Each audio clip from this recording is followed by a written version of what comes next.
ኑሮህ አይመችህ ያንገሽግሽህ ህይወት አልፈህ አትመልከት የእግዚአብሔርን ቸርነት ተንገብግበህ ብትሞት ከላይም ከታችም ለነፍስ ይማር እንኳን ስምህ አይመች። አንተ ካክ ልንገር ቴዲ አፍሮን ከብልጽግና በላይ ህዝቡ ይወደዋል።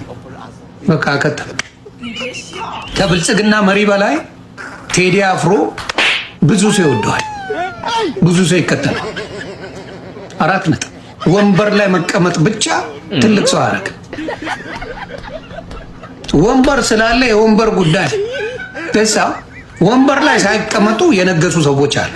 በሰው ልብ ውስጥ የነገሰው እውነቴን ነው የምናገረው። በኢትዮጵያ በአርት ደረጃ እየደበረ ማውን ጴንጤ ዘፈን ኃጢአት ነው እያለ ወንድም ሙስሊም ዘፈን አራብ ነው፣ ኦርቶዶክስም ዘፈን ኃጢአት ነው እያለ ቴዲ አፍሮን ይሰራል። እነዚህ መንገዶች ግን ከሰው ነው የተፈጠሩት፣ ከህብረተሰብ ነው የወጡት። እንደው ቤተሰብ አላቸው፣ እናት፣ አባት፣ እህት፣ ወንድም። እንደው ከምን ተፈጥረው ነው እንደዚህ ጨካኝ የሆኑት? ነገ ህብረተሰቡ አንመለስም ብለው ነው። ይሄ የምታዩት መኪና አሁን ከሽያጭ ነው መምጣት የያዘው። አዲሱን ታርጋ አዲስ ለጥፎ እየመጣ ነው ያለው። ዓለም ባንክ ላይ ነው 10 ሰዓት ከ28 ደቂቃ ላይ ነው እዚህ የደረሰው ማለት ነው። ግን 2 ደቂቃ እያለው በሷ ሰዓት 10 ሰዓት ከ31 ሆኗል። 1 ደቂቃ አልፏልና 20 ሺህ ብር ካልጻፍኩ ብላ እየጻፈችበት ነው። እየለመንኩለት ነበር። እኔም ራሱ ጭራሽ ሊረዱት አልቻሉም። ጻፉበት። አይ ዝም ይላል። የዳቦ ትጨምራለህ፣ ዝም ይላል። የትምህርት ቤት ትጭምርበታለህ፣ ዝም ይላል። ህዝባችን እኮ አሁን ባለው ኢኮኖሚያዊ ቀውስ ምንም አላለም። በቃ የተለያየ መሰረታዊ ፍላጎቶችን ትጨምርበታለህ፣ ዝም ይላል። መንገድ አሰራር፣ መብራት የለም፣ ውሃ የለም፣ ዝም ይላል። ይሄንን ጭራሽ ይባስ ብላችሁ ቦንድ ትሉታላችሁ፣ ጭራሽ ይባስ ብላችሁ ትረስት ፈንድ ትሉታላችሁ። አዋጣም ከየት ያምጣ? ህዝብ እንዴት ነው የሚታሰበው? አገር እንዴት ነው እንደ ሀገር መቀጠል የምትችለው? ስለ አዲስ አበባ ሲባል ኢትዮጵያን ማጣት አለብን እንዴ? እንዴት ነው ራሳችሁ እንደ አንድ ሀገር መሪ ለምን አታዩ? እንደ ኢትዮጵያ መሪ እንደ አንድ የ3000 ዓመት እመቤት የ100 ሚሊዮን ህዝብ መሪ አድርጋችሁ ራሳችሁን ለምን አታዩ? በጣም የሚያሳዝን ነገር እኮ ነው የምናየው። ተስፋ የሚያስቆርጥ ነገር ነው። ምንድነው እየተሰራ ያለው? ስለ እውነት ነው ማለት ዳስ ትጨምራለህ። ሰላም ቤተሰቦች እንደምን አላችሁ? ዛሬ በአንድ ጉዳይ ነው የመጣሁት። እስከዛሬ መጥቼ አላውቅም። በአንዳንድ ጉዳዮች የቤት ኪራይ በተመለከተ ነው የመጣሁትና ከጥቂት ደቂቃዎች በፊት የአዲስ አበባ ቤቶች ያወጣው አንድ መመሪያ አይቼ ነበርና ይሄ መመሪያ ምንድነው የሚለው? የቤት ኪራይ ጭማሪ 11.5% ማረክ ትችላላችሁ የሚል መመሪያ ነውና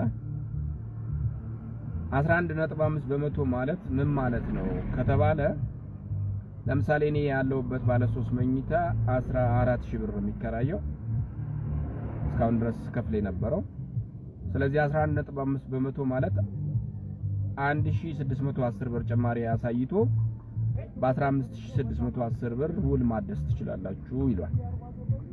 ውል አከራይ ደግሞ ውል አላድስም 2 አመት ሞልቷልና ከዚህ ቤት ውጣልኝ ነው ያለቻለች።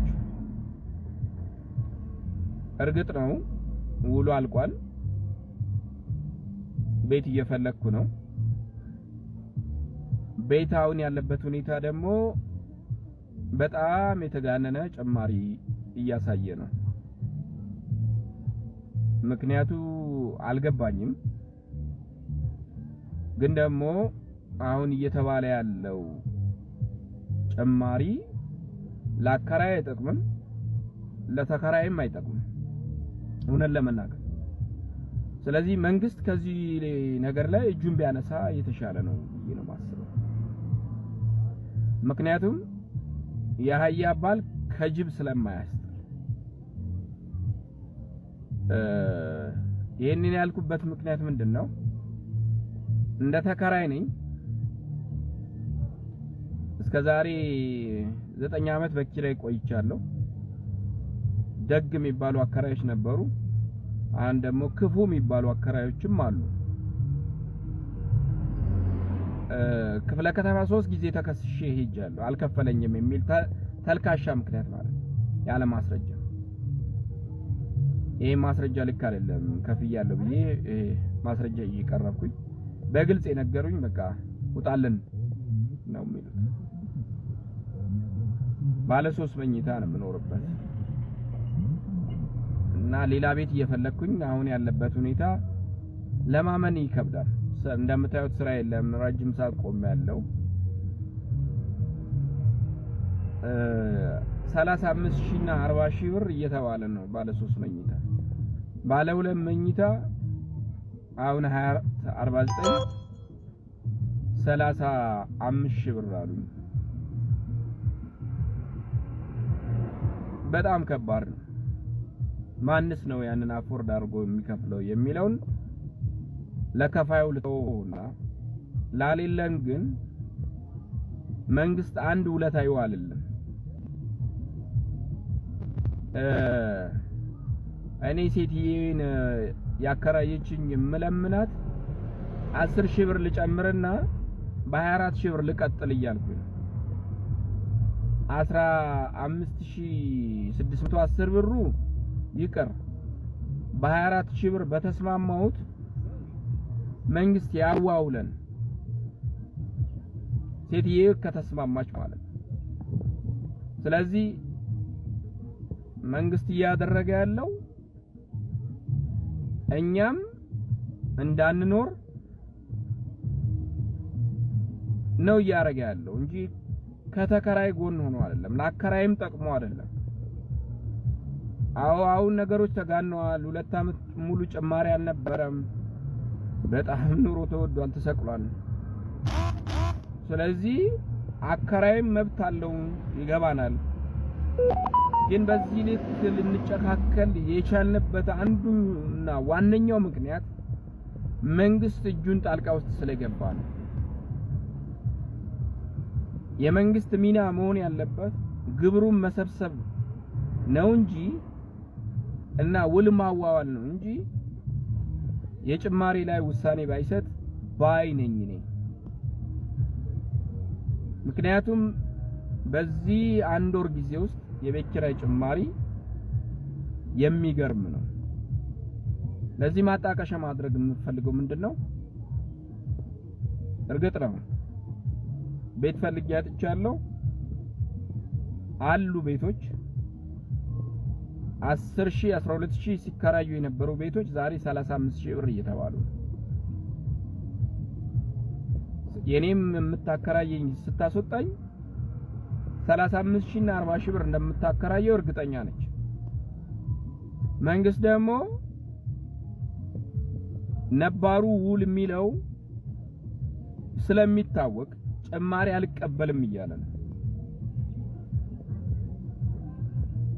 ተጨምሮ የሚመጣ ውል አልቀበልም እያለ ነው።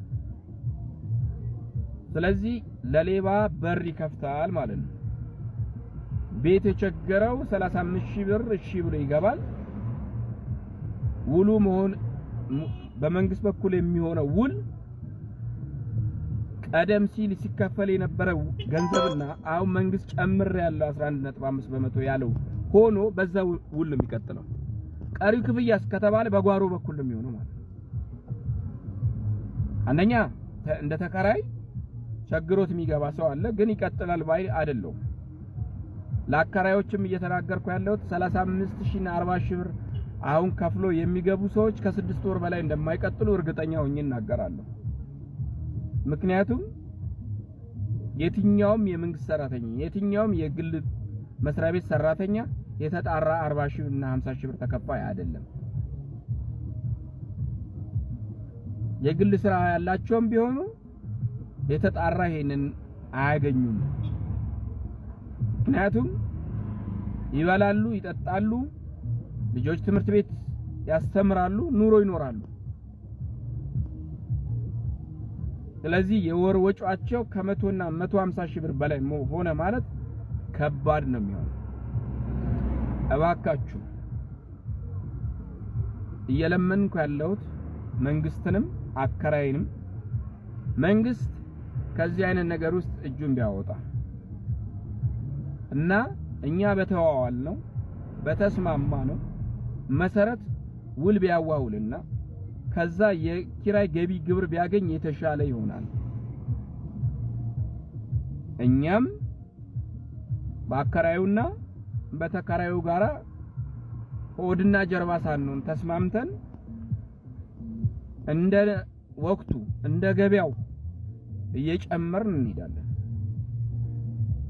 በ14000 ብር ልቀጥል አይደለም እያልኩ ያለሁት ልክ እንዳልሆነ ይገባኛል።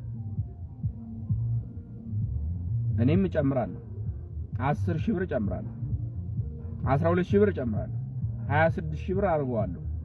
ይሄ የኔ ፍላጎት ነው፣ የኔ ምኞት ነው። አቅቱ እችላለሁ ብዬ አይደለም፣ ግን ምን ማረግ ስለማልችል ሜዳ ላይ ላለመውደቅ ሲባል ማለት ነው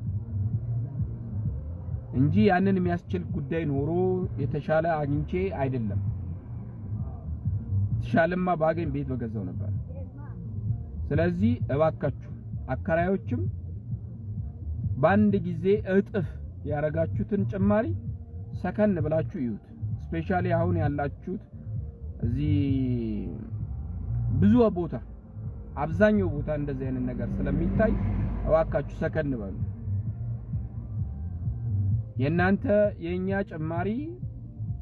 ጭማሪ እና ሀገር ችግር ውስጥ ነው ያለነው። ይሄ መፍትሄ አይደለም።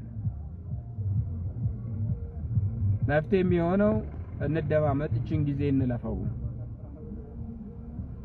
እርግጠኛ ነኝ ያከራያችሁን ትኖራላችሁ አውቃለሁ። እናንተም ቤተሰብ እንዳላችሁ እንረዳለን። እኛም ልጆች አሉን።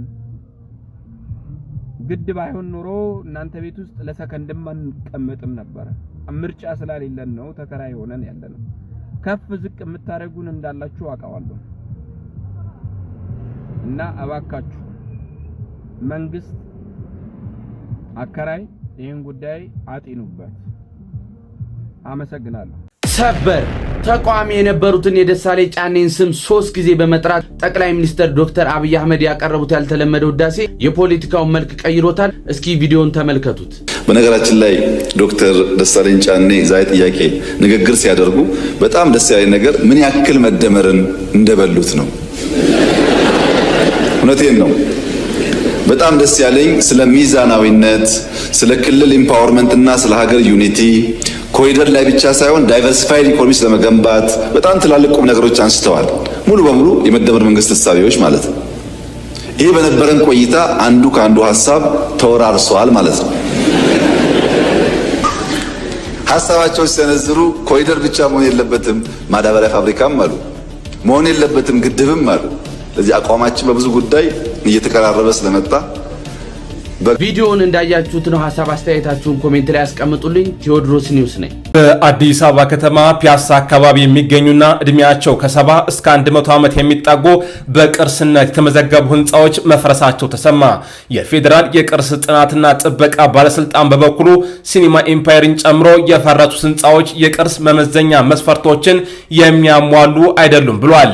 በመዲናይቱ አራዳ ክፍለ ከተማ ከፈረሱ ህንፃዎች መካከል ሸዋ ሆቴል፣ በስተኋላ ላይ ወደ ሄርሞን ሆቴል የተለወጠው የአጼ ኃይለ ሥላሴ በጎ አድራጎት ድርጅት ህንፃ እንዲሁም ቢያርግልኝ ሆቴል ይገኙበታል። ትላንት ሰኔ 29 ቀን 2018 ረፋር ላይ በቦታው የተገኘችው የኢትዮጵያ ኢንሳይደር ዘጋቢ ህንፃዎች ሙሉ በሙሉ ፈርሰው ዙሪያቸው በአረንጓዴ ቆርቆሮ መታጠር መጀመሩን ተመልክታለች። ከዚህ በተጨማሪም የወርቅ የልብስና የህንፃ መሳሪያ መሸጫ ሱቆችም መፍረሳቸውን መታዘቧን ዘግባለች። ህንፃዎቹ የፈረሱት ከ2 ቀናት በፊት ቅዳሜ ሰኔ 7 2018 እንደሆነ የዓይን እማኞችና በአካባቢው ሱቆች የነበራቸው ባለቤቶችም ለኢትዮጵያ ኢንሳይደር መናገራቸው ተዘግቧል። ስለ ጉዳዩም ትላላችሁ ተጨማሪ መረጃ ፎሎ ማድረጋችሁ እንዳዘነጉ። የህግ አስከባሪው ጭካኔ በአንድ ዜጋ ላይ የተፈጸመ እጅግ አሳፋሪ ድርጊት። በአዲስ አበባ ከተማ የህግ አስከባሪዎች በአንድ ዜጋ ላይ የፈጸሙት ከባድ አካላዊ ጥቃት በማህበራዊ ሚዲያ መሰራጨቱን ተከትሎ እጅግ ከፍተኛ ቁጣን ቀስቅሷል። ድርጊቱ የዜጎችን መብትና ክብር የሚፈታተን ሆኗል። የጊዮን ማለዳ ዘገባ እንደሚያመላክተው ሰማያዊ የፖሊስ ዩኒፎርም የለበሰ አባል አንድን ግለሰብ በጭካኔ በመንገድ ላይ በኃይል ሲመታውና በተደጋጋሚ ሲደበድበው ይስተዋላል። አሳፋሪ ድርጊት ህግን የማስከበር ኃላፊነት ያለበት አካል በአንድ ዜጋ ላይ እንዲህ አይነት ጭካኔ እንደሚፈጽም ጥያቄ አስነስቷል። ገለልተኛ ወገኖች እንደሚሉት ይህ የአደባባይ የአደባባይ ድብደባ በፖሊስና በህብረተሰቡ መካከል መኖር ያለበትን አመኔታ በእጅጉ ይሸረሽራል። በዚህ ጉዳይ የእናንተ ሐሳብና አስተያየት ምንድነው? በኮሜንት አጋሩን።